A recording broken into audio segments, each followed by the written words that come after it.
নমস্কার বন্ধুরা, আমি রিয়া এক নতুন পর্ব নিয়ে চলে এসেছি। এখন 1টা বেজে গেছে, রান্নাঘরে চলে এসেছি। প্রচুর গরম লাগছে, দেখুন না। এই বৃষ্টি হচ্ছে থেকে দেখি আবার বন্ধ হচ্ছে। আজকে ভাবলাম যে ডাল ভাত করে ছেড়ে দেবো। তা ছেলে বলছে, মা এত বেলা এত মাছ টাছ তো কিছুই পাইনি, আপনার দাদাও গিয়েছিল। হ্যাঁ, তা বলছে যে মাছ নিয়ে একটু মাংস নিয়ে আসি বলে অ্যাকচুয়ালি 500 পাড়ি আনতে গেছিলাম। দেখি অল্প করে মাংস নিয়ে এসেছি, মানে চিকেন। আর চিকেন আনার জন্য তা আমি কিছুক্ষণ আগে যখন দেখুন চিকেন নিয়ে এসছে, আমি কিছু জিনিসপত্র কেটে রেখেছি, গুছিয়ে রেখেছি চিকেনটা রান্না করার জন্য। আজকে ডাল ভাত করবো ভাবলাম, শরীরটা ভালো লাগছিল না, ভেবেছিলাম যে আলু পেঁপে সিদ্ধ আলু সিদ্ধ করবো, ছেড়ে দেবো। আর কিছুটা রিলস দেবো বন্ধুদের অনুরোধে। আর অনেকগুলি গান আমার মানে দিয়েছে, আমাকে সেগুলো না করলে অসুবিধা হয়ে যাবে, বোঝেন তো। সব এখন চ্যালেঞ্জিং হচ্ছে, সব চ্যালেঞ্জ করে কাজ করা হচ্ছে।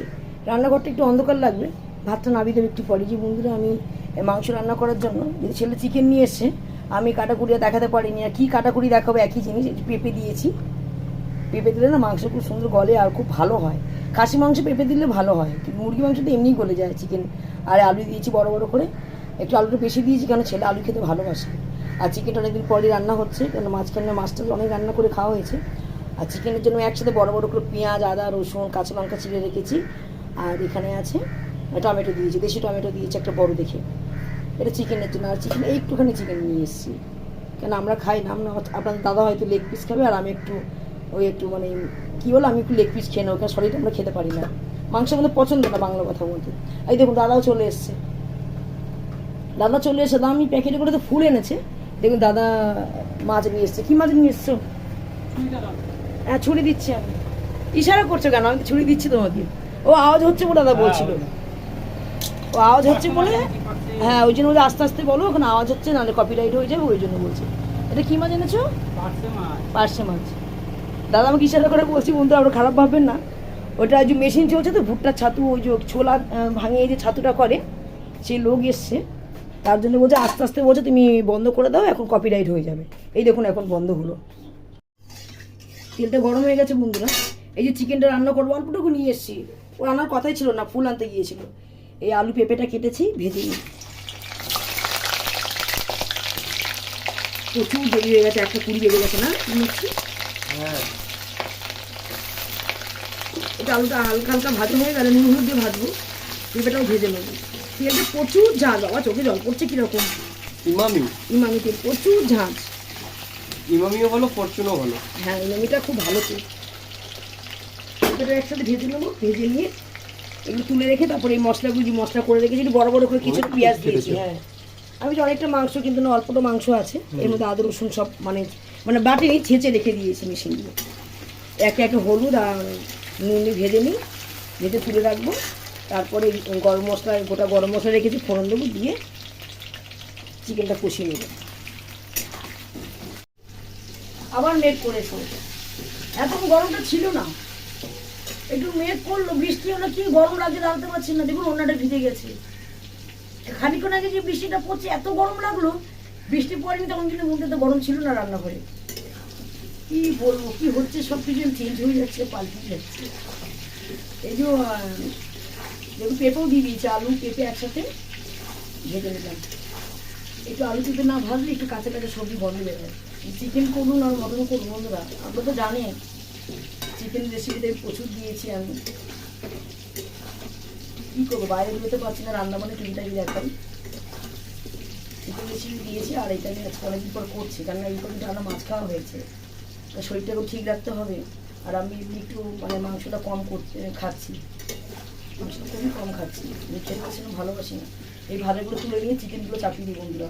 রান্নাঘরে প্রচুর গরম, দাঁড়াতে পারছি না, এই সবজি আলুগুলো মাথা খারাপ করে দেবে। এখন যাচ্ছে দেখতে দেখতে, ডাকলো বলে আমাকে। নুন আর হলুদ ভেজে নিয়েছি।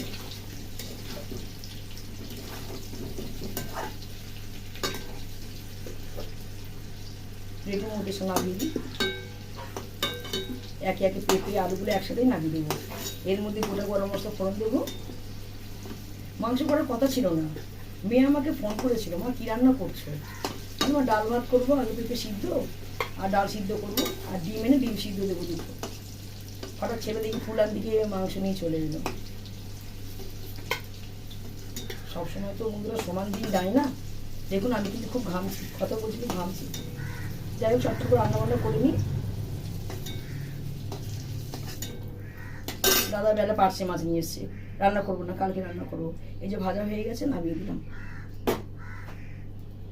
তো বন্ধুরা এই যে আমি গরম মশলা দিলাম গোটা, এখানে এলাচ আর লবঙ্গ প্রচুর ঘামছি। আর যত রকম মশলা একসাথে করে রেখেছি এগুলো আমি একে একে দিয়ে দেবো। হয়ে গেছে, আগে পেঁয়াজটা দিয়ে দিই।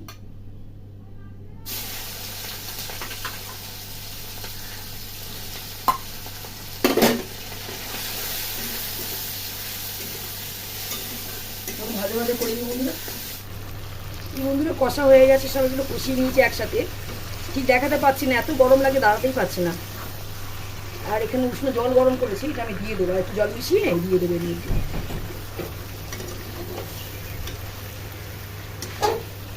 আমি জল দিয়ে দিই, অনেকক্ষণ ধরে কষিয়েছি। এই উষ্ণ গরম জলটা অল্প করে দিয়ে নাড়াচাড়া করি, আর কিছুটা গরম জল বসিয়ে দিয়ে দেবো কড়াইয়ের মধ্যে। বেশি ঝোল টোল করবো না, গলার সাউন্ড শোনা যাবে না বন্ধুরা। আমি খুব তাড়াতাড়ি ক্যামেরা নিয়ে নেবো, ক্যামেরার জন্য খুব অসুবিধা হচ্ছে। আমার অনেক দর্শক বন্ধু বলছে দিদি ভাই আপনি ক্যামেরা নিন, ক্যামেরা নিন। গলাটা খ্যারখ্যারও করছে, আর শুনতেও মানে সেরকম ওরা পাচ্ছে না। দাদা যখন শ্যুট করে তখনও শোনা যায় না, কিন্তু একটু গরম জল দিয়ে দিই এর মধ্যে, তাই দুটো বাজতে যায়। কি গরম করছে বন্ধুরা, ভালো লাগছে না। একটু বেশি জোরে কথা বলে না গলাটা খারাপ হয়ে যাচ্ছে। গায়ে একটা ওড়না চাপা দিয়েছিলাম, পুরো ওড়নাটা ভিজে গেছে, আমি ধুয়ে দিয়ে এসছি আবার। এত গরম লাগে, বৃষ্টিটা হলো, বৃষ্টির পর থেকে বেশি গরম লাগছে। আমাকে আবার স্নান করতে হবে এত বেলায়। আজকে এখন তো পাক্কা 2:05 বাজে। বললো আমি নিজের কাজটা কখন করব? নিজেকে তো সময় দিতে হয়, এমনি অনেক বেলায় হয়ে যায় উঠতে। চিকেনটা করে ছেড়ে দেবো বন্ধুরা, রান্না বান্না করতে পারছি না, ভালো লাগে না। দাদা পার্শে মাছ নিয়ে এসছে, ফ্রিজে ধুয়ে টুয়ে রেখে দিয়েছি। আজকে একদম সকালে উঠতে পারিনি, বেলায় উঠেছি, বেলায় 2-1টা ভিডিও দিয়েছি। এইটুই ভাবলাম আজকে দেবো না, ভিউজটা একটু কম হয়ে গেছে, এত রিচটা কমে গেছে, কি এরকম একটা হবে। স্নান করে নিয়েছি বন্ধুরা, রান্নাঘরে লাস্টের দিকে ভিডিও করছিলাম, এত ফোন এলো কি বলবো জানি না। আমার ফেসবুক থেকেই মনে ফোন এসছে। হ্যাঁ, ওই সিনটা মানে কেটে দিতে হবে, অনেক স্লো দেখাচ্ছিল। তা সেরকম রান্নাবান্না করতে পারিনি। আজকে এক তরকারি ভাত করেছি, দেখুন গলাটা বসে গেছে, একটু জোরে কথা বলেছি। বলছি হ্যালো হ্যালো, কে বলছেন কে বলছেন, এরকম রং নাম্বারে ফোন আসে। যদি ফোনে ভিডিও করি খুব অসুবিধা হয়ে যাচ্ছে, দেখা যাক কী করতে পারি। আর আমি কি রান্না করেছি চলুন দেখাই। বেশি কিছু রান্না করিনি, একারি ভাত করেছি, রাত্রিবেলা থেকে যেহেতু খুব গরম থাকে। আর এখানে করেছি মাংস তরকারি করেছি, মানে মাংসের ঝোল করেছি আর কি। গোটা গরম মশলা ফোড়ন দিয়েছিলাম, পেঁপে দিয়ে আলু দিয়ে মাংসের ঝোল করেছি। চলুন বন্ধুরা খেয়ে নিই। লতি টতি কিছু করা হয়নি, খাওয়া দাওয়া করে নিই। লতি রয়েছে যেহেতু আজকে প্রচুর দেরি হয়ে গেছে, ভাতটা দুপুরে বেড়ে নিই। 3টে বাজে, দেখুন না কখন খাবো। সব বসে আছে এখানে, দুপুরে খেতে বসে বললাম বন্ধুরা। বেশি কিছু খেলাম না, মাংস ভাত খাচ্ছি। গায়ের মধ্যে পড়লো, জামাটা আমাকে ছাড়তে হবে। যাই খাওয়া দাওয়া করে নিই, খেয়ে দিয়ে পরে আসছি। এক তরকারি ভাত করেছি, ডাল করেছি, ডাল তো আমি খাই না। চলুন খেয়ে নিই আগে, পরে আসছি। খাওয়া দাওয়া করে চলে এসেছি বন্ধুরা, মুখে পান পড়ে গেছে। একটু চুকটা বন্ধ করে 10-20 মিনিটের মতো, বিকেল আবার ইলিশ পিস দিতে হবে, আর অনেক ভিডিও ছাড়তে হবে। এখানে ভিডিওটি শেষ করে দিচ্ছি। যদি ভিডিওটি ভালো লেগে থাকে লাইক শেয়ার কমেন্ট করতে ভুলবেন না। আর চ্যানেলটা আপনারা সাবস্ক্রাইব করে রেখে দেবেন নতুন ভিডিও পাওয়ার জন্য। আবার আগামীকাল দেখা হবে আপনার সাথে। আজকে মতো টাটা।